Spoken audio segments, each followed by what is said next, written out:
Hi, I'm Sheila Elhite, world-class astrologer, tarot master, spellcaster, medium, and all-around magical being. And I'm here today to talk to you about this week's astrology. A lot is going on this week. Not necessarily a lot's going on every day, but what is going on, very, very, very important.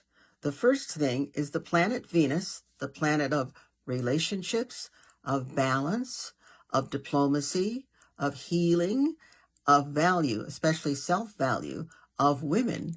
Venus moves from Aquarius, quirky, forward-thinking Aquarius, to dreamy, dreamy Pisces. And it's a marvelous place. Venus is actually very good in Pisces.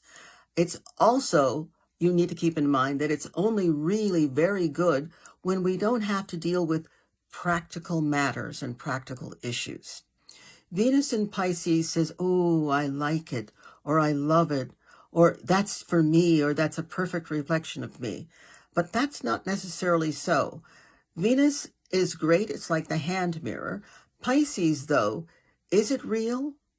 Or as the old commercial used to go, is it real or is it Memorex? Am I making it up or am I really experiencing that?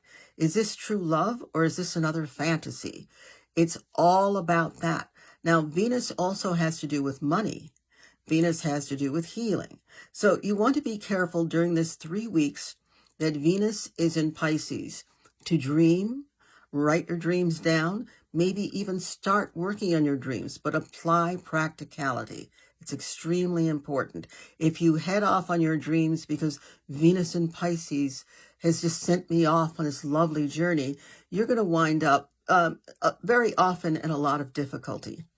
Where you won't find problems is if you decide for the next 3 or so weeks to be extremely creative, because Venus in Pisces is perfect for being creative, for making those dreams give you the kind of impetus you need to bring about something phenomenal. If you're a painter, paint.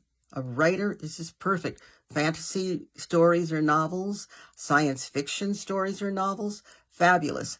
If you just like to lie about and daydream, perfect. This is not necessarily 3 weeks that you need to get things done no matter what.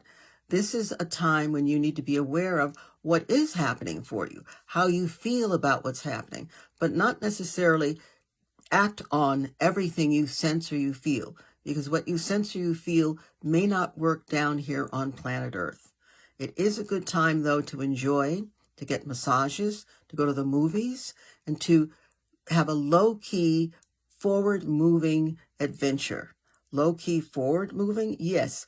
Plan something you'd like to do, something not very stressful, and then take your time getting there. Take your time doing it. Enjoy the process. It's less about, wow, we've got to get this done, and more about luxuriating in the process. So that's a very good thing. So from Tuesday until March 6th, just coast, float. And if you do find yourself in a situation where you've got to be ultra disciplined and you've got to get things done, be gentle, be kind with yourself. So the next aspect is on Friday. The planet Saturn enters the sign Aries. Saturn is the disciplinarian. Saturn is structure. Saturn is foundation. Saturn is the great container for all that we make or bake. Saturn says, hey, this is the way to get it done. And Saturn does not give you options on whether or not you need to use structure or have a solid foundation. Saturn insists on it, so if you want to get it done, you will. So Saturn will be leaving the full cycle of the zodiac. It's leaving Pisces, and it's going to go into Aries. And so, among other things, it's going to insist that whatever you do, you can do, but you need to be grounded. You need to manage those horses. Aries, in this sense, fire represents the horses, the energy that moves us forward. Saturn says, I hold the reins. So you need to be in a good relationship not only with the energy, the horses, but in a very good relationship with the reins. How fast you go and how well you go. Discipline. Discipline is your friend. A good thing to do, since Saturn is in Aries, and Aries really is the great explorer. It likes to discover new things, and it's about the adventure of life, is write out 3 dreams, schemes, or ideas you want to bring to fruition over the next couple of years. Write them out, and for the time being, just sit with them. Imagine that they've come true. Imagine some of the steps you have to take to make them come true. Sit with them. Over the next few weeks, I'll be talking about how to make Saturn in Aries your best friend, how to have Saturn in Aries help you bring your thoughts, your ideas, your desires to positive fruition.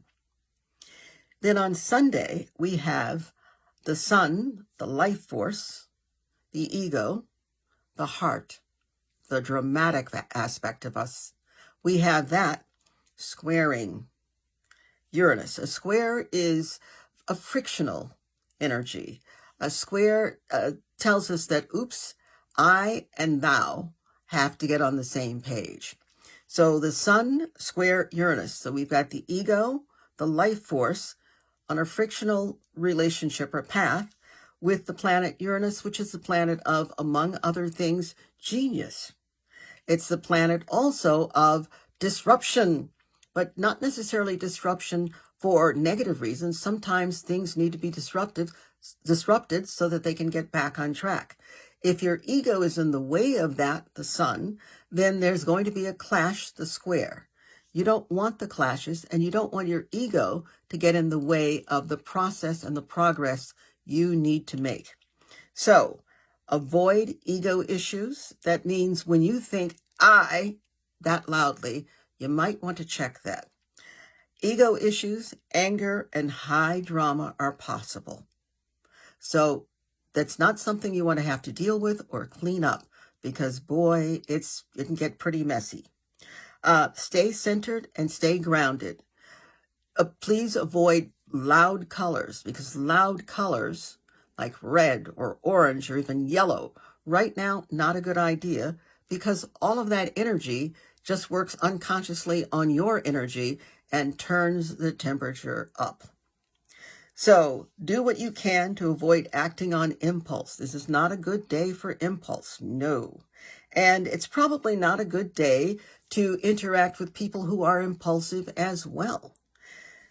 Wear muted colors, wear ankle weights.